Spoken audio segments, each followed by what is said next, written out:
નમો અર્યંતાણમ નમો સિદ્ધાણમ નમો આયર્યાણમ નમો ઉવજ્જાયાણમ નમો લોએ સવ્વસાહુણમ એસો પંચનમુક્કારો સવ્વપાવપણાસનો મંગલાણં ચ સવ્વીસમ પરમં હવૈ મંગલમ કમઠે ધરણીદ્વૈ ચ સૂચનં કર્મ કુર્વતી પ્રભુસ્તુલ્ય મનોવૃત્તિ પાર્શ્વનાથ શ્રેષ્ઠ कुन्दिन्दुमुखैरतुषारवन्ना सरोजहत्था कमले निसन्ना वायिसिरिबुद्धयवद्गहत्था सुहायसामसयापसत्था अंगूठे अमृतवसे लब्धितणा भण्डार श्री गुरु गौतम समरी वांछित फलदातार वांछित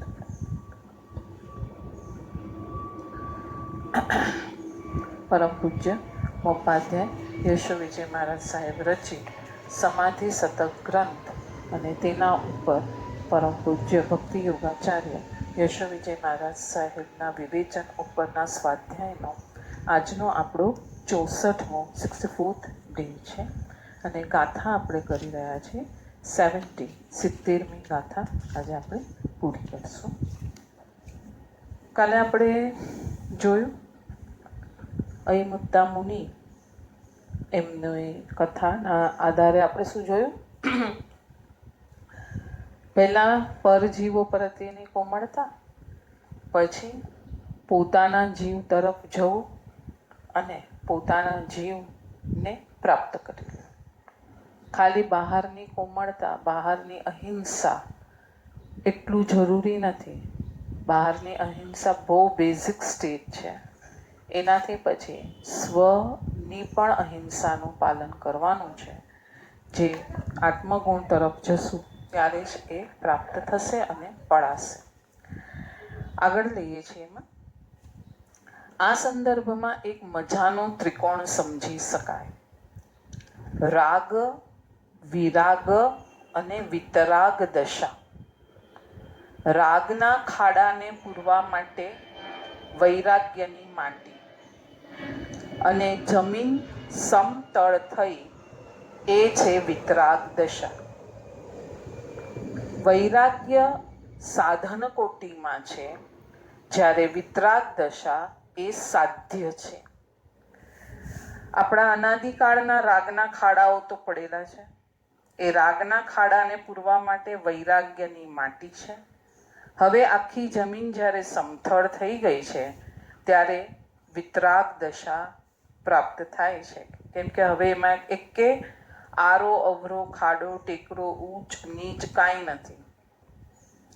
આપણે ડૉક્ટર જ્યારે કાર્ડિયોગ્રામ કે પેલા પર મશીન પર આપણને રાખે તો જ્યારે હાર્ટના ધબકાર આમ થાય છે તો જીવિત છે. આમ સીધી લીટી થઈ જશે તો કહેશે મૃત્યુ થયેલું છે. બરાબર છે. અધ્યાત્મ જગતમાં એનાથી ઊંધું છે. વિકલ્પોના ખાડા ટેકરામાં જો જીવ ફર્યા રાખે છે તો હજી મંઝિલ બહુ લાંબી છે. વિકલ્પો સીધી લાઈનમાં જ્યારે થતા જાય છે ત્યારે મંઝિલ નજીક છે. એટલે ખાડાને પૂરવા માટે વૈરાગ્યની માટી છે અને છેલ્લે વિતરાગ દશા પ્રાપ્ત થાય છે. એટલે વૈરાગ્યને સાધન કીધું. સાધન, વેપન.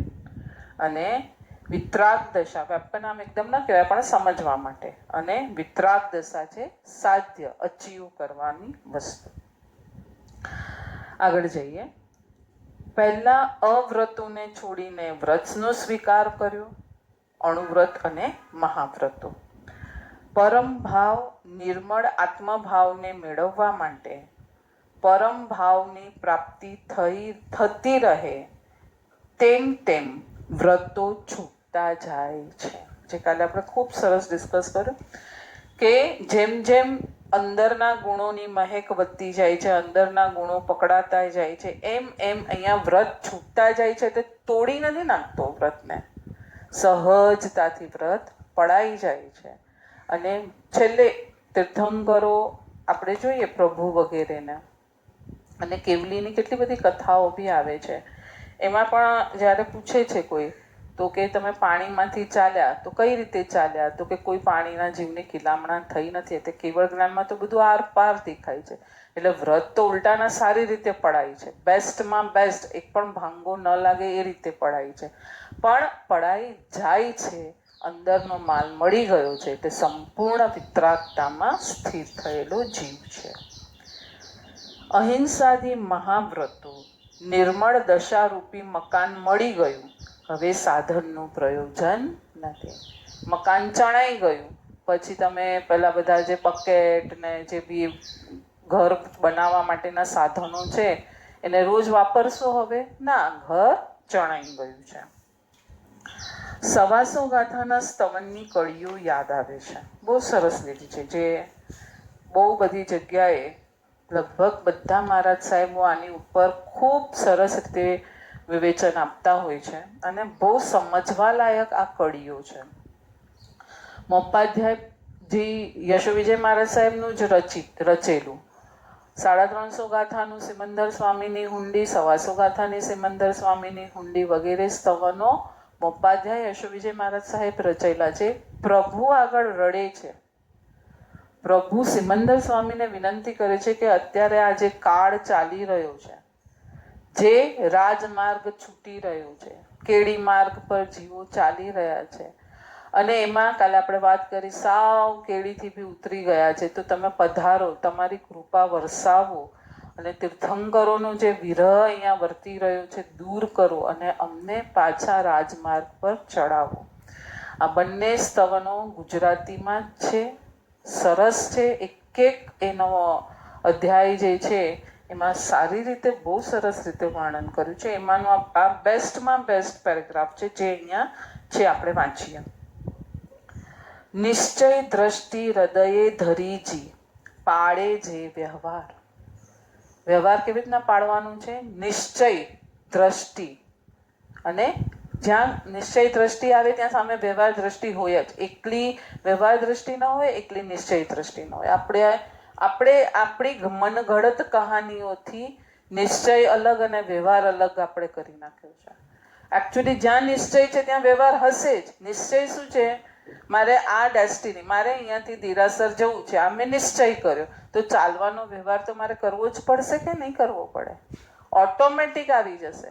અને હું જ્યારે એનાથી ઊંધું લઈએ, હું દેરાસર ચાલવાનો વ્યવહાર કરું છું, તો નિશ્ચય આવીને ઊભું રહ્યું કે નહીં? તો બંનેમાં બે વસ્તુ હોય છે. ખાલી નિશ્ચય અને ખાલી વ્યવહાર એવું કશું હોતું નથી.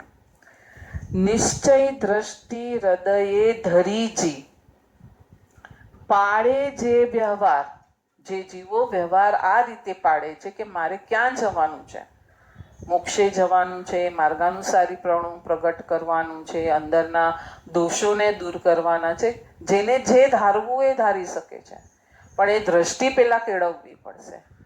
મોક્ષ માર્ગ, જૈન દર્શન દ્રષ્ટિનો વિષય છે, માન્યતાનો વિષય છે, શ્રદ્ધાનો વિષય છે.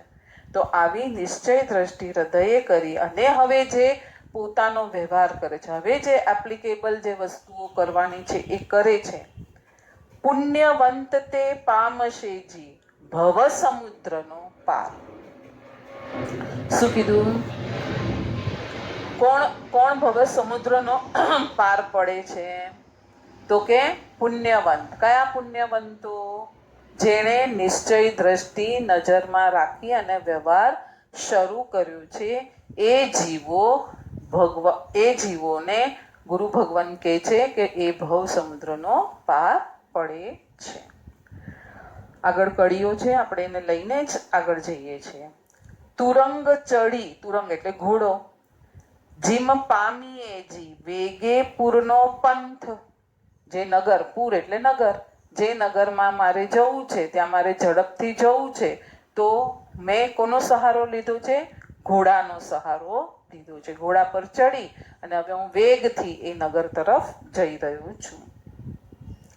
માર્ગ તિમ શિવનો લહેજી, એ જ પ્રમાણે મોક્ષનો માર્ગ પણ જે ગ્રહે છે. કોણ ગ્રહે છે? વ્યવહારે નિર્ગ્રંથ. આ શબ્દ બહુ ઇમ્પોર્ટન્ટ છે. આ રીતે તારે વ્યવહારનો માર્ગ નિર્ગ્રંથ થઈને, કોઈ ગ્રંથિ રાખવાની નથી, ખાલી તારું ડેસ્ટિનેશન જોવાનું છે અને તારે ચાલવા માંડવાનું છે. એમાં કોઈ ગ્રંથિ રાખવાની નથી. આમ કરશે તો જ આમ થશે ને આમ કરશે તો જ આમ થશે, કશું જ નહીં. નિર્ગ્રંથ થઈ તારા રાગ દ્વેષની ગ્રંથિઓને ઘટાડતું જા, તારા કષાયોને ઘટાડતું જા. પહેલું મિથ્યાત્વ મોહનીયને ઘટાડ, અનંતાનુબંધીને ઘટાડ, અપ્રત્યાખ્યાનને ઘટાડ, પ્રત્યાખ્યાનને ઘટાડ, સંજ્વલનને ઘટાડ. આ રીતે નિર્ગ્રંથ બનતો જાય છે અને વ્યવહાર પાડતો પાડતો આગળ નીકળી જાય છે. પાછું વાંચું છું. જેમ તુરંગ ચડી જીમ પામીએ જી, વેગે પૂરનો પંથ માર્ગ તિમ શિવનો લહેજી, વ્યવહારે નિર્ગ્રંથ.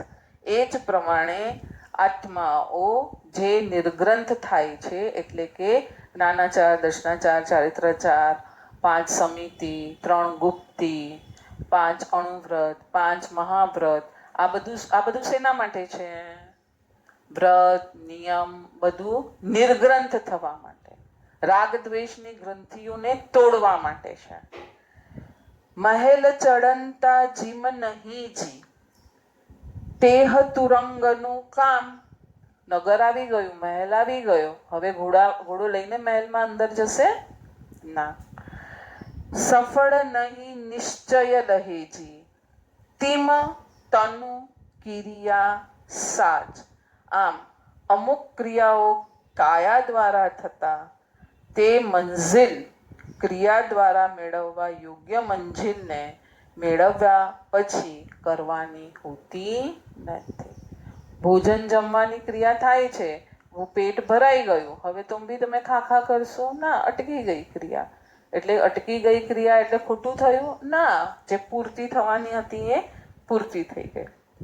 એટલે સવાસો ગાથાના સ્થવનમાં બી આ જ રીતે મોપાધ્યાયજીએ અલગ એંગલથી આખું બતાવ્યું કે જેમ ઘોડા પર ચડી મારું ડેસ્ટિનેશન આવી ગયું, એમ તું પણ તારું જે ડેસ્ટિનેશન મોક્ષ માર્ગનું છે એમાં નિર્ગ્રંથ થતું થતું આગળ ચાલ.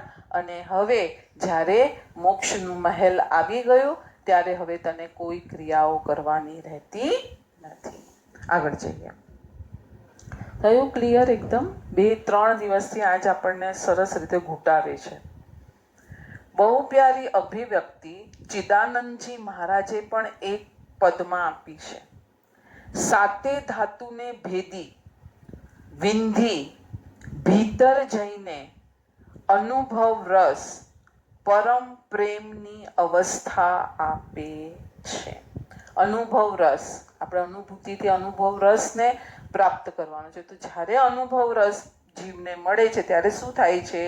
સાતે ધાતુને ભેદીને અસ્થિ અને મજ્જા સુધી એ તમને અનુભવન કરાવે છે. 7 ધાતુ તો ખ્યાલ છે ને? લોહી, માંસ, અસ્થિ, મજ્જા, પછી આપણું વેસ્ટેજ, આ બધામાં એ પરિણમે. આપણું જે ખોરાક આપણે ખાઈએ છીએ એ શું થાય? આપણે શું કહે કે તાકાત મળી, બ્લડ સેલ્સ ઓછા થઈ ગયા, વ્હાઇટ સેલ્સ ઓછા થઈ ગયા, હાડકામાં વીકનેસ છે, તો હવે આ ગોળી ખાઓ. તો એ શું થાય છે? જે ગોળી, જે ટેબ્લેટ્સ જે બી ખાઈએ છીએ એ 7 ધાતુ રૂપે જો પરિણમતી નથી તો આપણા શરીરમાં કોઈ બી ડેફિશિયન્સી આવે છે. હવે જ્યારે એ ડેફિશિયન્સીને પૂરવી હોય તો આપણે એ પ્રમાણે ટેબ્લેટ ખાઈએ છીએ, તો એ ત્યાં આપણી ધાતુમાં પુરાઈ જાય છે, એટલે આપણો રોગ મટી જાય છે. તો અહીંયા શું કહે છે કે જ્યારે તમે પ્રભુ ભક્તિ કરો છો ત્યારે તમને કોઈ સ્પંદન આવે છે, કોઈ આનંદ આવે છે, કોઈ એકદમ ઉછાળો આવે છે અંદરથી. તો કેવી રીતના આવે છે? સાતે ધાતુને ભેદીને, એટલે અસ્થિ અને મજ્જા. અસ્થિ એટલે હાડકું, ને હાડકાની અંદર રહેલો બોન મેરો, એટલે મજ્જા સુધી અંદર જઈ અને પરમ પ્રેમની અનુભૂતિ કરાવે છે. થયો છે આપણને કોઈ દિવસ આવો અનુભવ? પ્રભુને જોતા, પ્રભુની ક્રિયાઓ કરતા, પ્રભુને માણતા, ભણતા, જ્ઞાનનું પાન કરતા, ભક્તિ કરતા, પ્રતિક્રમણ કરતા. પ્રભુની બધી ક્રિયા આના માટે છે કે 7 ધાતુ ભેદીને તારે અંદર સુધી આનંદની અનુભૂતિ કરાવે છે. પહેલા સંસારિક પદાર્થો પરના પ્રેમનો ભાવ તો હવે ક્યાંય દૂર ચાલી રહ્યો. પહેલાનું જે આપણો સંસારિક પદાર્થનો પ્રેમનો ભાવ હતો ને તેમાં બી સાત ધાતુ હરખાશે. જોજો, તમે માર્ક કરજો. જ્યારે ગમતી વસ્તુ આમ આવે મળે છે, આપણે ખબર છે કઈ આમ ખાટી વસ્તુ આપણી નજર સામે આવે, ખાટી ગળી, તો આપણા મોઢામાં એ સ્વાદ ઝરવા માંડે, પાણી ઝરવા માંડે. આ શું છે? અનુભવન જ્યાં સુધી થયું છે ત્યાં સુધી પૂછ્યું. એટલે મોઢામાં પાણી આવે, ખટાશ આવી જાય, એમ આંબલીનો આપણને ફાવતી હોય તો આમ આખું મોઢું ખાટું ખાટું થઈ જાય. આ બધું શું છે? આ સાતે ધાતુ સુધી પહોંચે છે. ગમતી વસ્તુ જ્યારે એકદમ આમ કેટલું બધું એને મળી તો આમ થનગનાટ અંદરથી આમ રોમાંચ થાય છે. તો આવો રોમાંચ પ્રભુને જોતા અંદર એક અનુભવ રસ, શાંતતા રસ ઝરવા માંડે, એ સાચી ભક્તિ કીધેલી છે. આગળ જઈએ છીએ આપણે 71મી ગાથા, 71મી ગાથા લઈએ છીએ. દહન સમે જ્યું તૃણ દહે. શું કે છે? અગ્નિ ઘાસને બાળીને એમાં સમાઈ જાય છે. દહન સમે જ્યું તૃણ દહે, જ્યારે તૃણ એટલે ઘાસ જ્યારે બળે છે ત્યારે અગ્નિ એમાં સમાઈ જાય છે. એમ ત્યું વ્રત અવ્રત છેદી. એ જ પ્રમાણે વ્રત પણ અવ્રતને નષ્ટ કરીને વિલીન થઈ જાય છે. ક્રિયા શક્તિ ઇનમે નહીં, યાગતિ નિશ્ચય ભેદી. બહુ ફાઇન આવે છે. નિશ્ચય દ્રષ્ટિને એમ કહેવાય કે અવ્રતને છેદવાની શક્તિ વ્રતમાં નથી. નિશ્ચય દ્રષ્ટિ શું કહે છે? વ્રતને છેદવાની શક્તિ કોઈ અવ્રતને છેદવાની શક્તિ કોઈ પણ વ્રતમાં નથી. અવ્રતને છેદવાની શક્તિ આત્માના સ્વભાવમાં રહેલી છે. એટલે વ્રત પાલન એ શક્તિનું ઉદ્દીપન, ઉગવું, ખીલવું, નીકળવું એ છે. બહુ ફાઇન. આખી આમ જરાક આમ બહુ ગુઢાર્થથી ભરી છે. પાછું વાંચું છું. જેમ અગ્નિ ઘાસને બાળીને પોતે એમાં સમાઈ જાય, તેમ વ્રત પણ અવ્રતને નષ્ટ કરી અને એમાં વિલીન થઈ જાય છે. બરાબર છે? વ્રત પણ અવ્રતમાં વિલીન થઈ જાય છે. પણ નિશ્ચય દ્રષ્ટિ એમ કહે છે કે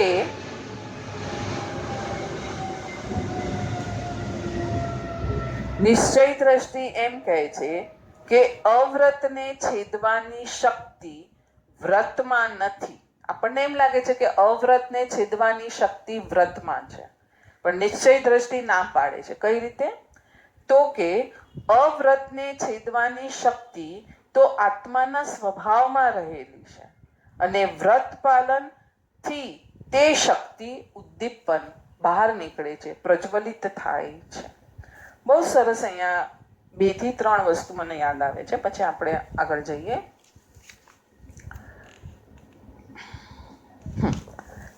2 થી 3 વસ્તુ યાદ આવે છે. અનાદિકાળથી જ્યારે આ બાજુ કર્મ મિથ્યાત્વ રૂપે પરિણમી રહ્યું છે, આ બાજુ જ્ઞાન જે છે આપણું એ નીકળે છે તો અંદરથી શુદ્ધ, પણ અહીંયા જે મિથ્યાત્વ છે એની અડીને રહ્યું છે એટલે સીધો એનો રસ માણી લે છે કે અનાદિકાળની એની આ જ ચાલ હતી. એટલે જે સૌથી નજીકનું છે એનો રસ માણી લે છે. એટલે જ્ઞાનને શું લાગે છે કે જે આ મિથ્યાત્વ છે ને એ જ સત્ય છે, એ જ સાચું છે, આ જ કરવા યોગ્ય છે, આ જ અશ્રદ્ધા કરવા યોગ્ય છે, સંસારને જ સાચવવા યોગ્ય છે, સંસારની બધી પૂતગલની વસ્તુઓ સાચવવા યોગ્ય છે. જ્ઞાન શું છે એને ખબર જ નથી. આટલું ખ્યાલ આવે? હવે આગળ છે. એટલે 2 વસ્તુ છે. અનાદિકાળથી કર્મ ઉદયમાં ચાલે છે, અનાદિકાળથી જ્ઞાન શુદ્ધ પરિણમી રહ્યું છે, પણ અશુદ્ધ થઈ અને આપણને રૂપ બતાવે છે. એટલે 3 વસ્તુ થઈ. અનાદિકાળથી કર્મ પરિણમી રહ્યા છે, અનાદિકાળથી કર્મ સાથે પરિણમેલું મેલું જ્ઞાન છે, અને આ જ મેલું જ્ઞાન શુદ્ધ રૂપે જ પ્રગટ થાય છે. હવે જ્યારે આપણે વ્રત લઈએ છીએ એટલે અહીંયા જ્યારે મિથ્યાત્વ અને અજ્ઞાન જ્યારે ભેગા છે એને શું કહેશું? અવ્રત. વ્રત ન લેવાની શક્તિ. અહીંયા આપણે આ ખાસ સમજવાનું છે. વ્રત એટલે આપણે અત્યારે જે નવકારસી ચોવ્યાના બધા જે પચખાણ કરીએ છીએ, મિથ્યાત્વ ગુણસ્થાનક એને અવ્રત કહેવાય છે. થોડો ઊંડો વિષય છે, થોડું લઈએ આપણે આને. મિથ્યાત્વ ગુણસ્થાનક એને કેમ અવ્રત કહેવાય છે? કર્મ ગ્રંથની ભાષાથી એને સમજશું તો બરાબર ખ્યાલ આવશે. કર્મ ગ્રંથમાં જ્યારે જીવ સમ્યક દર્શન પામવા જાય છે, જીવ જ્યારે સમ્યક દર્શન તરફ જાય છે, જેને કર્મ ગ્રંથનો અભ્યાસ હશે અથવા તો જો ઘરે બીજા કર્મ ગ્રંથની બુક હોય તો થોડું એમાં પહેલા ગુણસ્થાનકનું વિવેચન અને ચોથા ગુણસ્થાનકે પૂછતા પહેલાના જે 3 કરણનું વિવેચન છે, શાંતિથી વાંચજો. આખો બધો જે બી ડાઉટ છે બધા ક્લિયર થઈ જશે ત્યાં. ધારો કે જીવ સમ્યક દર્શન તરફ જઈ રહ્યો છે, ત્યારે અમુક કરણો થાય છે. શું કરણ થાય છે? સ્થિતિઘાત, રસઘાત, ગુણશ્રેણી. ગુણશ્રેણી એટલે શું? ઘણા બધા જથ્થાઓ ધડાધડ તૂટે, ઘણા બધા જથ્થાઓ લોટમાં ને લોટમાં તૂટી જાય. ગુણ સંક્રમણ, અશુભ પ્રકૃતિઓ એ બધી શુભમાં ટ્રાન્સફર થતી જાય. પણ બહુ ડિટેલમાં નથી જવું, પણ સમજવું બહુ જરૂરી છે, કેમ કે અહીંયા બહુ સરસ વસ્તુ આ જ રીતે અહીંયા સમજાવી છે. પણ કર્મગ્રંથની ભાષા નથી, આપણે થોડું એને ડિટેલમાં પહેલા સમજીએ. એટલે શું થયું? જ્યારે સમ્યક દર્શન નથી થયું જીવને, ત્યાં સુધી શું થાય છે? જે મિથ્યાત્વ છે એ પદ્ધતિથી ઉદયમાં આવ્યા રાખે છે. એક સમયે ખરે છે, એક સમયે બંધાય છે, બીજા સમયે ખરે છે, બંધાય છે. ખરવું, બંધાવું. 50 ભવ પહેલાનું ખર્યું, આ ભવનું નવું બંધાયું. 50 ભવ પહેલાનું ખર્યું, આ ભવનું નવું બંધાયું. એમ ખરવું બંધાવું ચાલ્યા રાખે છે. અમુક કર્મોની ઉદીરણા થાય છે પણ બહુ માઇલ્ડ થાય છે. હવે જ્યારે સમ્યક દર્શન તરફ જાય છે જીવ, એની વિશુદ્ધિ વધે છે. વિશુદ્ધિ વધવી એટલે શું? તત્વનો નિર્ણય કરવો, હું કોણ છું એ તરફ ચાલવું. હવે એ જ્યારે આ કરી રહ્યો છે, તત્વ નિર્ણય કરીને એ તરફ ચાલી રહ્યો છે, એટલે ઓટોમેટિક પરની બધી પરમાં જવાની આદત હતી એ છૂટી ગઈ. તો આને શું કીધું જ્ઞાની ભગવંતોએ? વિશુદ્ધિ વધી. આપણને એમ થાય છે વિશુદ્ધિ વધવી એટલે શું? કંઈક બહુ મોટું મેજિક કરશે? જે પરમાં ભળવાની આદત હતી એ તોડવી, એને જ વિશુદ્ધિ કીધું છે જ્ઞાની ભગવંતોએ. બરાબર? આટલું ખ્યાલ આવે? હવે આગળ જઈએ. હવે શું થશે? એ જેમ વિશુદ્ધિ તરફ ચાલે છે એમ સ્થિતિઘાત થાય છે. મોટી સ્થિતિ, જે અત્યારે એમ સમજે કે 9 વાગે 100 પરમાણુ ખરે છે મિથ્યાત્વી જીવના. 100 ખરે છે, નવા 100 બંધાય છે, ખરે છે, બંધાય છે. આ પ્રોસિજર ચાલ્યું રહેશે. હવે જે સમ્યક દર્શન તરફ જઈ રહ્યો છે ને, એ પેલા 100 તો ખરશે જ, પણ બીજા વિશુદ્ધિના કારણે લાખ તૂટે છે. કેટલા તૂટે છે? લાખ તૂટે છે. અસંખ્ય ગુણા થઈને તૂટે છે. અસંખ્ય ગુણા થઈને તૂટે છે. અને જે બીજા ઘણા બધા ભવોના કર્મો પડ્યા છે, હજી એનો વારો નથી આવ્યો, એનો નંબર નથી આવ્યો નીકળવા માટે, એટલે ઉદયમાં આવીને ખરવા માટે. એ બધા ઉપરની નિષેકોના જે બધું પડ્યું છે ને, જે એમાં રસ તૂટી જાય છે, એટલે એનો રસ માઇલ્ડ થઈ જાય છે, એટલે ધડાધડ બધા નીચે આવે છે. તો આને ગુણ શ્રેણી કહેવાય. ફટાફટ તૂટવું એને ગુણ શ્રેણી કહેવાય. અને અમુક શુભ છે, અત્યારે તો બધો અશુભનો લોટ, કષાયોનો લોટ, આ બધું નીકળવાનું છે. અને જે શુભ પ્રકૃતિઓ છે, તો અહીંયા અશુભ પ્રકૃતિઓ છે ને પોતાનું રૂપ છોડી દેશે અને શુભમાં ટ્રાન્સફર થઈ જશે. આ બધી સ્થિતિ, એટલે આ બધો પ્રોગ્રામ, કાર્યક્રમ જ્યારે જીવને સમ્યક દર્શન થતું હોય છે ને ત્યારે થાય છે. હવે સમ્યક દર્શન થઈ ગયું એટલે હવે હજી ઓર આગળ વધશે, ઓર વિશુદ્ધિની સ્થિરતા વધશે. એટલે શું થશે? વ્રતાદિનું પાલન કરશે. મિથ્યાત્વ ગુણસ્થાનકે અકામ નિર્જરા કેમ કીધી? હવે ખ્યાલ આવ્યો?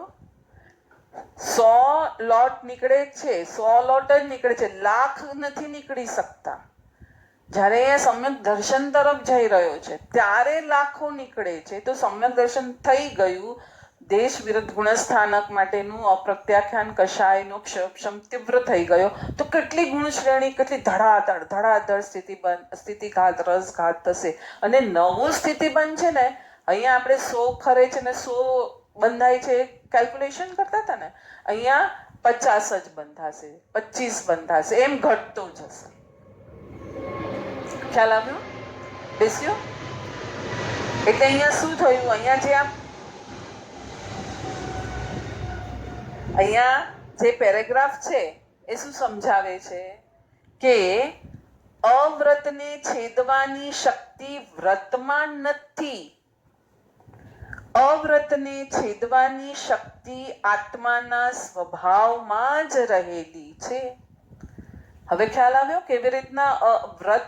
આપણે બહાર તો વ્યવહારમાં વ્રત પાલન એટલે શું થયું? પરિગ્રહ, પરિમાણ, અહિંસાનું પાલન, આ બધું થયું. અંદર વિશુદ્ધિ વધતી ગઈ અને એ પોતાની તરફ સ્થિર થતો ગયો. તો એકચ્યુઅલી આ વ્રતેની સ્થિતિઘાત કરાવ્યો, રસઘાત કરાવ્યો, કે અંદર જઈ રહ્યો છે એણે એની સ્થિતિઘાત, રસઘાત, ગુણ શ્રેણી, ગુણ સંક્રમણ કરાવ્યું. કોણે? એ અંદર જતો ગયો ત્યારે થયું. અને બહાર તો વ્રત છે જ એના, એ છોડી નથી દીધા કાંઈ એને. છેક શ્રેણી સુધી બધા વ્રતોનું પાલન કરતું આગળ ચાલે છે.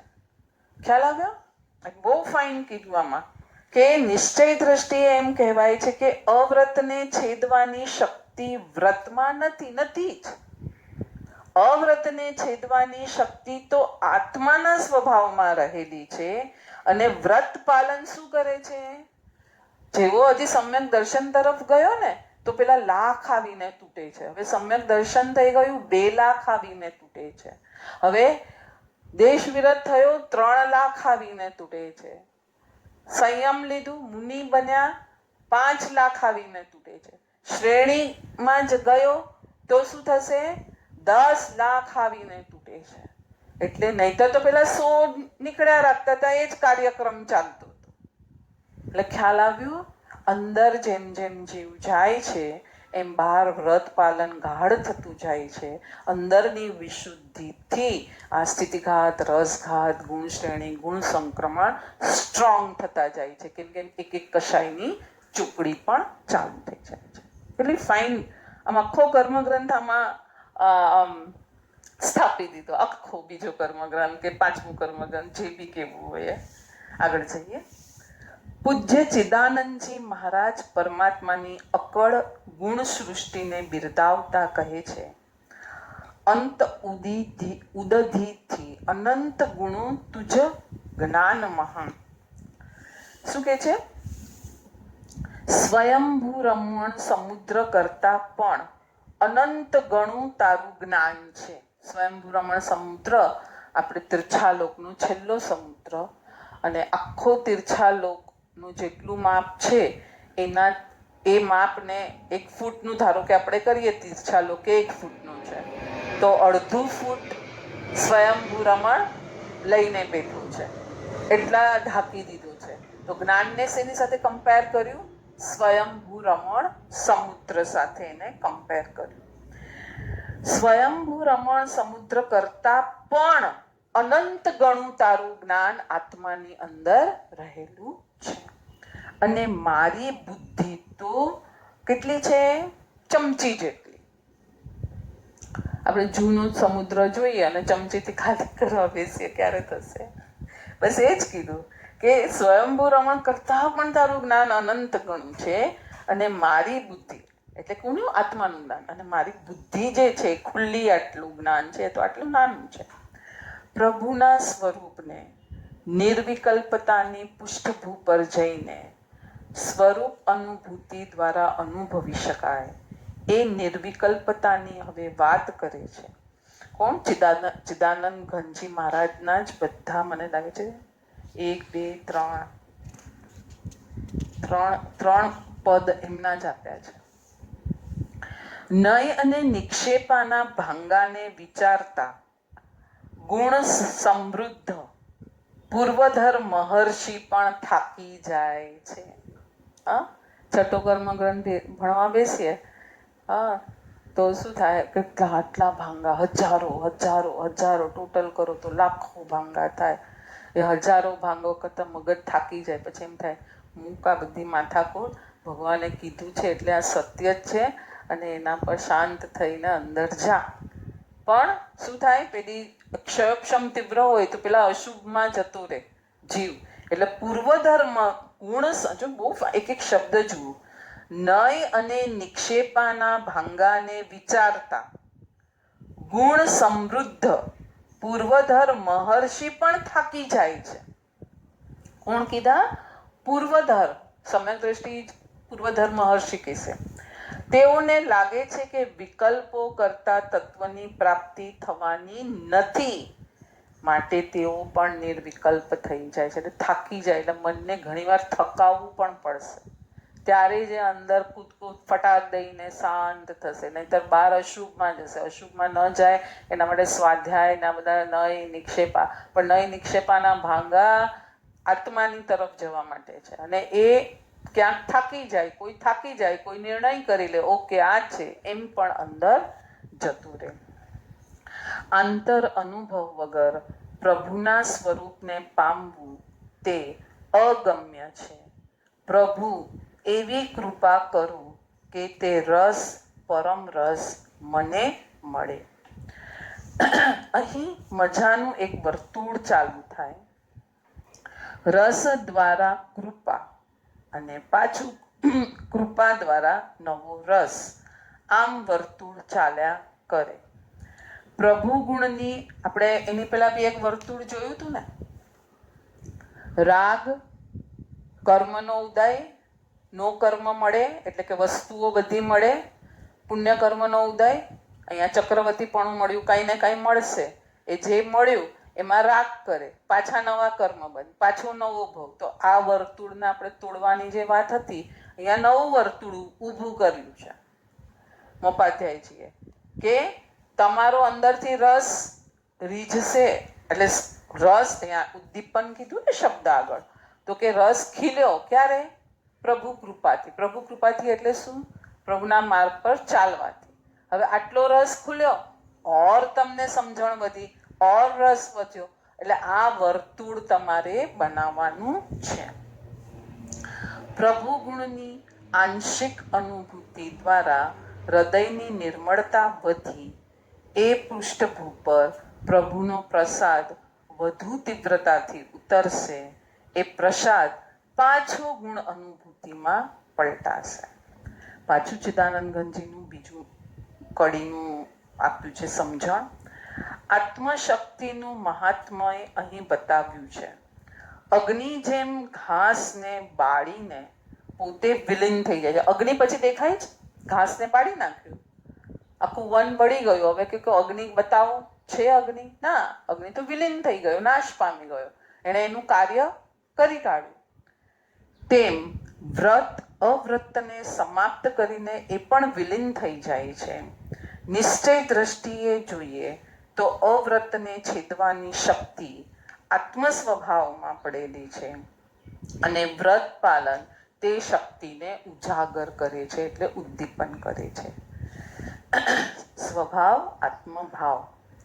ભગવદ્ ગીતાનું એક સરસ વિધાન યાદ આવે. સ્વભાવ એ જ અધ્યાત્મ. સ્વભાવ ભણી જવું, ભીતર તરફ ડગલા માંડવા એ જ અધ્યાત્મ. સંસ્કૃતમાં લખ્યું છે સ્વભાવોધ્યાત્મ મુચ્યતે, એટલે એ તરફ સ્વભાવને લઈ જવું, જે તરફ છે એ જ અધ્યાત્મ છે. તેની સામે જ્ઞાનસારની કડી મૂકી છે. ચારિત્રમાત્મ ચરણાત. ચારિત્ર એટલે શું? તું જ્યાં ચરી રહ્યો છે, તું એ તરફ જઈ રહ્યો છે, એને ચારિત્ર. આત્માને વિશે ચાલવું તે ચારિત્ર છે. વ્રત પાલન એ વ્યવહાર છે. આત્માનું સ્વભાવમાં રહેવું તે નિશ્ચય છે. એટલે વ્યવહાર દ્વારા નિશ્ચય ભણીની આ મજાની યાત્રા છે. એટલે વ્યવહાર નિશ્ચય બંને સાથે ચલાવી અને જીવે આગળ પોતાના યથાસ્થાને પહોંચવાનું છે. જેના જ્ઞાન વિરુદ્ધ કાંઈ પણ બોલાયું તો ઈચ્છામી દુઃખ સર્વ સાધકો સાતામાં હસો, બધાની સાધના સારી ચાલતી.